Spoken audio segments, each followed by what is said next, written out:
Urgent, Commanders fan! Look at what just happened. Nobody saw this coming, huh? But first, make sure to subscribe to the channel because we bring you daily videos with the latest Commanders news. And don't forget to turn on notifications, so you don't miss anything. Commanders agree to terms with QB Josh Johnson. Washington is bringing back a familiar face. According to multiple reports, the Commanders are signing quarterback Josh Johnson to a one-year deal. Johnson, 38, was previously with Washington in 2018, making 3 starts for the team that season. Johnson spent last season with the Ravens, backing up Lamar Jackson. He appeared in 6 games for the club, playing 36 offensive snaps. Since entering the league in 2008 as a 5th-round pick, Johnson has spent time with nearly half of the league. He's also had stints in the AAF and XFL. He presumably slots in as Washington's 3rd quarterback behind 2024 AP Offensive Rookie of the Year Jaden Daniels and Marcus Mariota, who agreed to return to Washington on a 1-year deal last month. Johnson has appeared in 45 career games with 9 starts, completing 58% of his passes for 2,297 yards, with 13 touchdowns and 16 interceptions. Pausing this news just to say that if you want YouTube to keep recommending the latest Commanders news to you, it's very important that you leave a like on this video. Thanks. Now let's get back to the news. Commanders projected to land 5-time Pro Bowl wide receiver for Jaden Daniels. The Washington Commanders are in need of some top-tier talent in the wide receiver room. The Washington Commanders are searching high, low, far, and wide to find a wide receiver this offseason that can team up with Terry McLaurin in the team's high-octane offense. NFL.com writer Nick Shook believes that wideout could be Buffalo Bills star Amari Cooper. Cooper to the Commanders? Yes, 2024 was a forgettable campaign for the veteran receiver. Yes, he joined the Bills amid much fanfare and eventually receded so deeply into the background of their offense that his targets came as a surprise, Shook writes. But Amari Cooper proved in 2023 he can still be a top receiving option in an offense that likes to sling the football. Enter the Commanders, who need to add an experienced receiver to line up opposite Terry McLaurin. Cooper is at the stage in his career in which his sole focus may be to pursue a title, and after such a down year in Buffalo, he isn't in a great position to command a ton of money in free agency. Washington could be able to add him at a relatively inexpensive price tag with the hope he returns to the Cooper of 2023 in their offense. It's a low-risk move with legitimate upside. Plus, who wouldn't want to play with Jaden Daniels? Cooper can sign with the Commanders as soon as the new league year begins on Wednesday, March 12th. Commanders urged to sign $21 million edge rusher from NFC North. It's understandable to be a little worried about what the Washington Commanders have planned at edge rusher for 2025, if only because it seems like there is no plan at this point.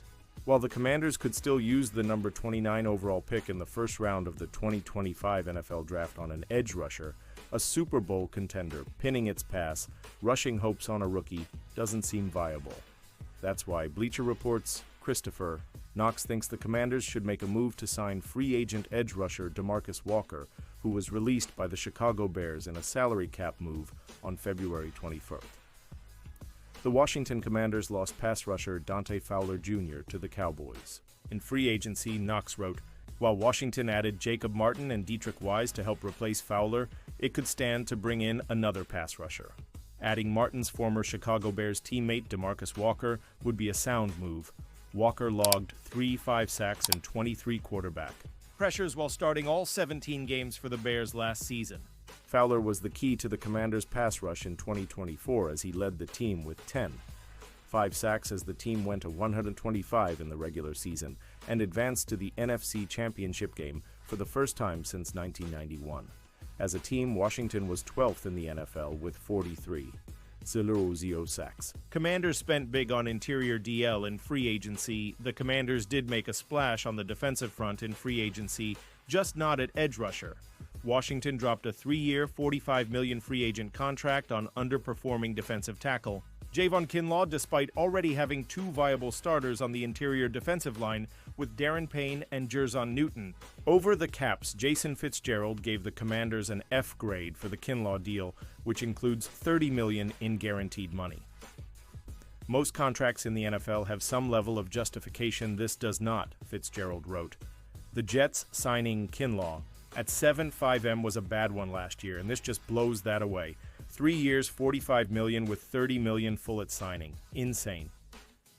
Teams that do stuff like this because they have cap room often wind up a mess in a year or two because the cap room is gone and they wonder why they have some of these contracts on the books. On paper, this is the worst signing of the early free agency period. Walker became steady presence after slow NFL start. Walker was a second-round pick, number 51 overall by the Denver Broncos out of Florida State in the 2017 NFL Draft, but was a non-factor for his first 2 seasons when he only played in 13 games with 2 sacks. Walker had 8 5 sacks over his last 2 seasons with the Broncos before playing with the Houston Texans on a 1-year contract in 2021 and a 1-year contract with the Tennessee Titans in 2022, where he had a career-high 7 sacks. Walker turned his career year with the Titans into his biggest NFL payday, signing a 3-year, $21 million contract with the Bears in March 2023.